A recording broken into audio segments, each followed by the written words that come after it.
아시다시피 지난 금요일이었습니다. 5월 10일 국토부가 ADPI 보고서를 공개를 했고 그리고 그날 이제 그 항공대 이 용역진 입장 이름으로 이제 입장문도 함께 발표가 되는데 공교롭게도 이제 그 이후에 이제 그런 그 언론 방송에서 이제 기사화된 내용들이 좀 제각각인 것 같습니다. 그러니까 실제 그 ADPI 보고서 내용과 다르게 이제 보도되는 상황도 발생을 하고 있고요.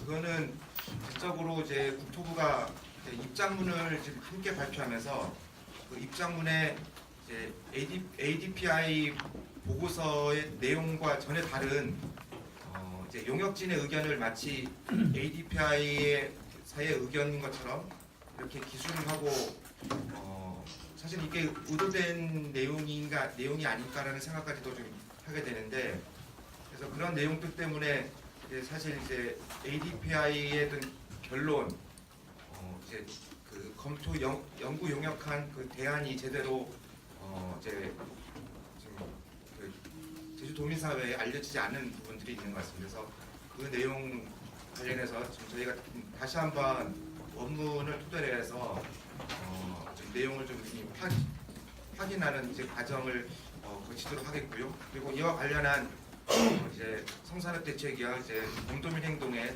입장도 같이 여러분들에게 말씀드리는 그런 기자회견을 진행을 하도록 하겠습니다.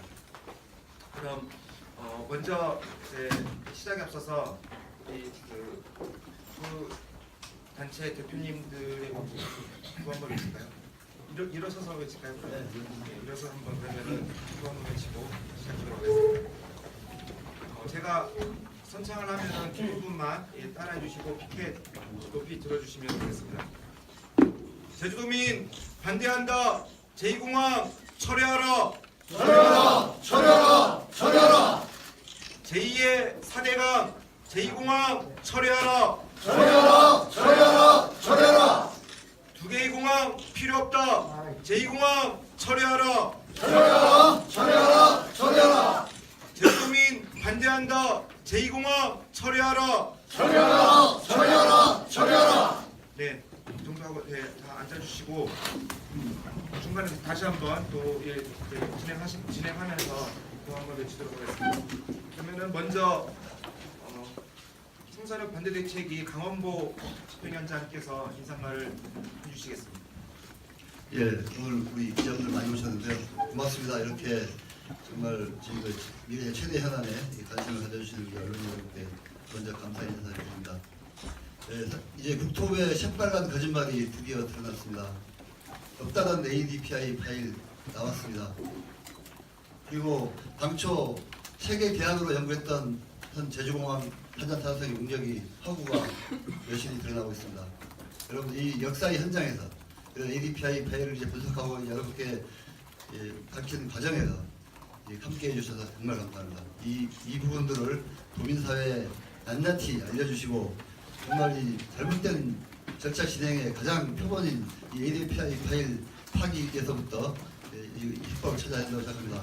그리고 이런 모든 정보가 도민에 낱낱이 공개돼서 그 정보를 바탕으로 도민들이 판단을 내려서 제주공항의 미래를 결정하는 도민 공론화라든가 도민 여론 이런 작업들을 거쳐 나가는 게 풀이라고 생각합니다. 모쪼록 오늘 이 기자회견 내내 경청해 주시고 여기 나타난 일들을 도민사회에 알려주실 거듭 당부드리면서 인사드립니다. 감사합니다. 네, 이어서 도민행동 홍영철 행동대표 인사말 듣겠습니다. 안녕하십니까. 다 잘 아시겠지만 그 사전타당성 용역에서 기존 공항을 활용하는 방안들에 대해서는 거의 다뤄지지 않았습니다. 전체 보고서 중에 4페이지밖에 다뤄지지 않았고, 특히 그 중에 딱 하나 다뤄진 게 있죠. 그 바다로 나가서 거기 터미널과 활주로를 만드는 방안, 구조가 들어가는 그런 방안만 딱 제시되어 놓고, 이거는 환경 파괴 그리고 과도한 예산 투입 이 문제를 들어서 이 대안은 안 된다. 그렇게 했습니다. 또 한 번 다른 거를 상기시켜 보자면 원희룡 도지사가 국토부에다가 공문을 보내서 신공항 대안은 안 된다. 아주 직접적이고 구체적으로 개입을 했습니다. 공항 인프라 확충에 대해서. 그렇게 본다면은 지금 ADPI 보고서가 나온 이 시점에서 곰곰이 생각해 보면 결국 제2공항이라는 안을 상정해 놓고 국토부나 원희룡 도지사가 만들어 놓고 거기에 맞춰서 다 진행된 것이 아닌가. 자, 9조 원이 들어가는 그 바다 매립안, 요거는 어쨌든 안 된다고 해놓고 지금 ADPI가 제시한 이런 그 평행활주로, 이역 평행활주라든지 그 남북 교차활주를 활용하는 방안, 이런 것들은 전혀 언급을 안 한 겁니다. 그리고 가장 핵심적으로 그 남북 활주로를 이용하는 그 안에 대해서 관제가 어렵다. 예, 이런 이유로 그냥 아예 타당성 그 용역에서 언급조차 하지 않았다 하는 것은 상식적으로 이해가 되지 않을 겁니다. 도민분들께서도. 그래서 결국 지금까지 진행된 그 사전타당성 용역 그리고 그 용역 잘못된 용역을 시키기 위한 국토부와 원희룡 도지사의 행적이 낱낱이 드러나고 있다. 그래서 기자 여러분들이 오늘 이 자리에서 밝힌 내용들을 좀 잘 보도를 해주셔가지고 정말 이제 바른 방향으로 이제는 새로 길을 잡고 갈 수 있도록 도와주시기 바랍니다. 고맙습니다. 네, 그러면은 그 지금 단어들이 이제 기자회견 자료가 있는데요. 이거는 따로 낭독하지는 않고요. 이 부분을 이제 직접 이제 우리 국민행동의 문상민 대표가 이제 자세하게 좀 설명 하나씩 설명을 좀 먼저 해드리도록 하겠습니다. 안녕하십니까, 문상기입니다. 오랜만에 영어 공부를 좀 다시 좀 하게 됐습니다. 국토부 덕분에 굉장히 국문 번역판도 갖고 있을 텐데 어디선가 영문판만 다시 돌려봤다는 핑계를 해서 불탄 거인지 일부러 좀 그런 느낌이 드는데 그래도 뭐 안 되는 영어 실력이지만 여러 다른 분들하고 공동의 작업을 통해서 최소한도로의 어떤 오역을 좀 피하는 그런 정도로 좀 번역을 해봤고 그래서 그 내용은 어느 정도 핵심적인 내용을 충분히 파악할 수 있다고 판단이 됩니다. 보도자료 그 내용 자세는 저희가 좀 읽으면서 말씀을 드리겠습니다. 이 페이지 보시면 두 번째 단락에서 ADPI는 이 수요를 충족할 수 있는 대안으로 현 제주공항 보조활주로의 활용을 제안했다. 연장하지도 않고 그대로 이용하면 된다는 것이다. 그래서 결론의 옵션 3에서 이거는 정확하게 그 번역을 한 문장의 내용입니다. 불과 몇 년 동안의 운영을 위해 새로운 활주로를 건설하는 것은 막대한 비용이 소요되는 과제이나, 그러니까 이거는 앞서 이제 210m, 365m 이격하는 평행 근접 활주로를 얘기하는 거죠. 그것도 하나의 대안이 될 수 있지만 ADPI는 이것이 이 정도의 비용을 초래를 하고 도도공의 어떤 절취라든지 도도 주민의 이주 문제라든지 이런 것 때문에 또 장시간의 행정의 어떤 그 기간이 필요하고 막대한 비용이 들기 때문에 바람직하지 않다는 결론을 내리면서 최종적으로 옵션 3 보조 활주로를 활용한 교차 활주로 방식을 제안합니다. 이것이 보조 활주로의 재활성화 및 교차 활주로의 결합 운영은 관제 부문의 일부 도전적인 측면에도 불구하고 2035년경까지 필요한 용량을 제공하는 훨씬 저렴한 대안이 될 수 있다. 제가 이 저렴이라는 말을 다른 말로 번역을 하지 못해서 그냥 가장 값싼 또는 가장 현실적인 이런 대안이라고 판단하시면 될 것 같습니다. 그래서 그 권고안은 현실적이고 실용적이며 단기 중기적으로 승객의 교통량이 최대치에 도달하는 2035년까지 용량을 확보할 수 있다라고 단언을 합니다. 어제 언론을 통해서도 알려졌지만 왜 2035년인가 했을 경우에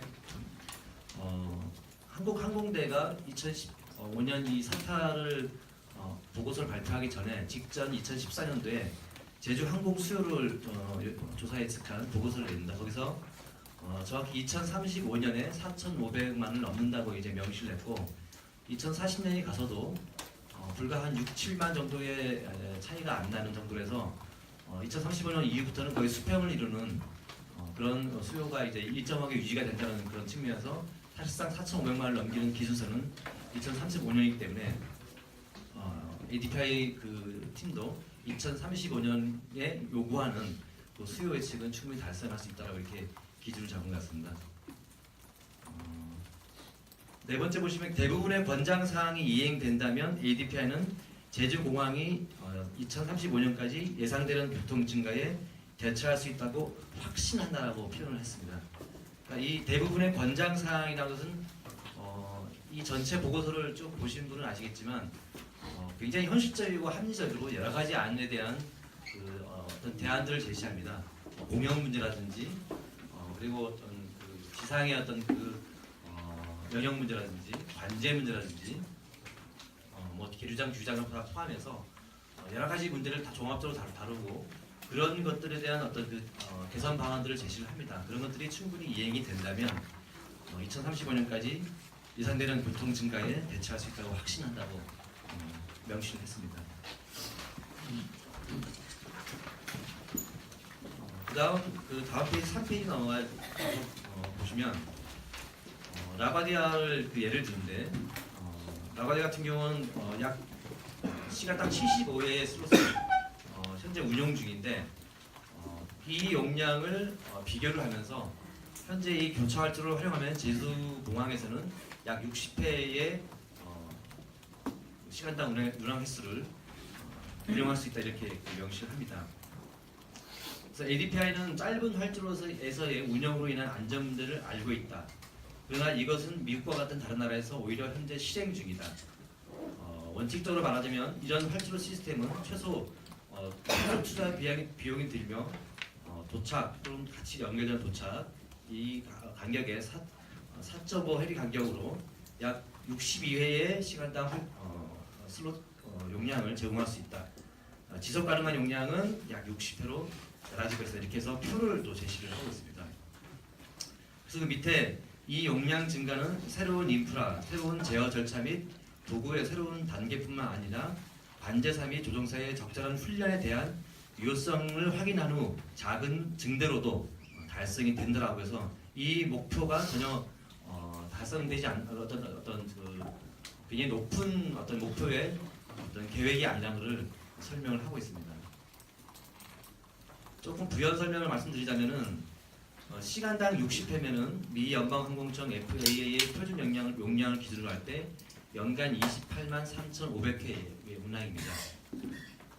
이 용량도 역시 한계 용량이 아닙니다. 관계 시스템 등의 개선을 해서 계속 증가하고 있는데 시간당 60회, 연간 28만 3,500회면은 지금의 회당 평균 탑승객 수, 제가 지금 2018년 기준으로 해서 약 5년 동안 평균 탑승객 수가 170명으로 나와 있습니다. 그걸 기준으로 잡는다면 연간 이용객이 무려 4,800만 명이 넘습니다. 그리고 당시의 기준이었던 평균 탑승객 수 153명을 적용하더라도 4,200명을 훌쩍 넘습니다. 제주도의 그 환경 사회적 적용 수용력을 감안한 적정 규모를 고려한다면 현재 이런 규모도 전혀 생각할 필요가 없는데요. 지금도 과잉 관광이지만 설령 연간 관광객을 최대 2천만 명까지 잡는다 해도 공항 이용객 수는 대략 4천만 명 정도인데 기획재정부의 예비 타당성에서 언급한 수요도 이 수준이며 국토부의 기본계획에서 제시한 2045년 항공 여객 수요 3,890만보다 적습니다. 4천만 명을 수용한 데는 연간 23만 5,300회, 시간당 50회면 충분하다는 결론이 나옵니다. 이러한 그 과정을 검토해 볼 때 저희가 따로 내리는 결론은 물론 ADPI 결론하고 거의 동일합니다. 이걸 하나의 시간적 흐름으로 이제 말씀을 드리면 국토교통부에서는 제주공항이 예상 교통 증가에 대처해서 이 서비스 수준을 높이면서 달성할 수 있는 최대 용량에 대한 연구를 실시하도록 유신을 지명했고 이 유신은 자문 실행에서 국제적 전문성을 제공받기 위해 ADPI와 하도급 운영 계획을 내었습니다. 과업 지시서를 보시면 아시겠지만 과업의 전문성과 공정성, 객관성을 기하기 위해서 반드시 외국 기관의 연구 연료국과 같이 공동으로 취하게 되어 있습니다. 그래서 하도급 연용을 줬고 미국의 버지니아 텍에는 자문을 줬던 거죠. 그래서 그 내용을 실어야 되는데 이 내용 자체를 누락한 것도 명백한 과업 지시 위반입니다. 이 맥락에서 ADPI는 유신에게 다음과 같은 과제를 부여받았다. 그러니까 ADPI가 유신한테 구체적인 과업 내용을 받습니다. 하도급 연용을 맡았기 때문에 그 과업 내용에는 계약서에 명시가 되어 있습니다. 제주의 지속 가능한 최대 수용력을 검토하고 개선할 수 있는 효율적인 방법을 검토하시오. 이거는 이 보고서에서 다시 한번 ADPI가 언급하는 겁니다. 그러니까 최대 수용력을 검토를 하고 그걸 개선할 수 있는 효율적인 방법을 검토하고 했기 때문에 최대 용량을 검토하고 향후 개선 방안을 보고서에 실은 거죠.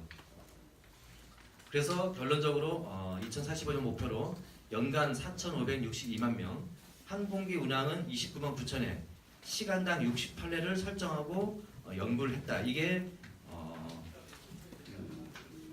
사타의 연구협력 전문가 자문회의에 발표된 그 내용인데 이거를 기준으로 해서 국토부가 제시한 이 용량을 근거로 해서 연구를 했고 이를 통해서 2035년에 이 요구사항을 충족하게 할 수 있음을 확신한다면서 개선 방안을 제시했습니다. 한 가지 에피소드를 말씀드리면 이 보고서에 대해서 지난번 항공대가 보도자를 통해서 ADPI의 결론이 현공화 확장이 불가능하다는 결론을 냈다는 식의 가짜뉴스를 유포를 했는데 뒤에 자료를 보시면 알겠지만 그 한글 문서가 그 배포한 보도자의 문서에 문서 정보란을 보시면 정확하게 국토교통부라고 명시가 되어 있습니다. 지은이가. 그러니까 이거는 항공대가 작성한 문서가 아니라는 얘기죠. 통상적인 보도자료 형태가 아니었습니다. 그 자료가. 그래서 저도 굉장히 궁금해서 이 출처가 어디인가를 알아봤는데 그냥 국토부가 제도를 통해서 배포를 했다는 사실을 확인했습니다. 그래서 그 문서에 대한 어떤 진위라든지 내용을 확인하는 과정에서 지은이가 문서 정보에 분명히 담겨 있는 걸 확인했습니다. 이것뿐만이 아니라 보도자료에 앞서 그 전문의 내용에 보면은 보안 문제를 다루고 있는데요. 그 보안 문제 같은 경우는 굳이 언급을 하기 싫어서 이게 언급을 안 했습니다만은 하도급을 용역을 준 성과물, 그러니까 성과물이 폐기할 대상이냐 아니냐만 따지면 되는 거죠. 그러니까 국토부의 주장은 하도급에 용역을 준 그 보고서 자체가 하나의 폐기물로 간주했습니다. 하지만 성과물 자체가 폐기물이 아니라 그 성과를 내기 위해서 그 과정에서 생성된 다른 여타의 부수물들은 폐기물이 맞는 거지만 그 성과물 자체는 반드시 발주기관에 제출이 돼야 되고 발주기관과 용역기관은 어떤 일정한 계약을 통해서 어느 정도의 보유기간을 가질 것인가를 이제 계약을 하겠죠. 그런 부분은 서로가 은폐를 한 사실입니다. 그리고 이 보고서에 보시면 맨 앞에 첫 장이 나와 있습니다. 제주공항 시스템 이 ADPI 그 보고서 첫 장에 비밀 문서라고 해서 맨 처음에 나오는데 제가 정확히 좀 읽겠습니다. 참조용 프로젝트에 적용되는 계약상에 명시적으로 반대되는 조항을 제외하고 ADPI에 의해 수행된 창작에 대한 지적 소유물이 프로젝트 테두리 내에서 고객에게 양도됩니다. 그러니까 이 내용의 계약성에 명시적으로 반대되는 조항을 제외하고는 이 창작에 대한 이 보고서에 대한 소유권은 전적으로 고객에게 양도됐다. 즉 유신 그리고 국토부한테 이제 소유권이 넘어가는 거죠. 그리고 국토부의 과업 시세에 보면은 용역과 모든 일과 관련된 모든 과업에 대한 보고서 보고서 처음 시작부터 마지막까지 연관된 모든 창작물에 대한 판권은 발주기관이 소유한다고 분명히 명시가 되어 있습니다. 그래서 국토부가 갖고 있지 않은 것은 말이 안 되는 거고요. 현재까지 아직도 폐기했다는 계속 변명을 하고 있는데 거기에 대한 명확한 과업시사상의 근거 그리고 법적인 근거를 제시를 해야 될 겁니다. 아직까지 거기에 대한 제시는 그 보도자료에 나왔던 보안 규정밖에 없는 걸로 알고 있는데 전혀 맞지 않는 논리입니다. 네, 여기까지 대충 제가 말씀드렸고 뒤에 참고 자료로 ADPI의 보고서의 주요 내용이 요약됐는데 이 내용은 아까도 앞에서 말씀드렸지만 저희가 번역이 뭐 완벽하게 제공되고 있지 않아서 기자님들께서 충분히 이 내용을 원문과 분계해서 보시면 그 내용에 대한 진위 그리고 정확한 전달 사항이 무엇인지 파악이 될 수 있을 것 같습니다. 이상입니다.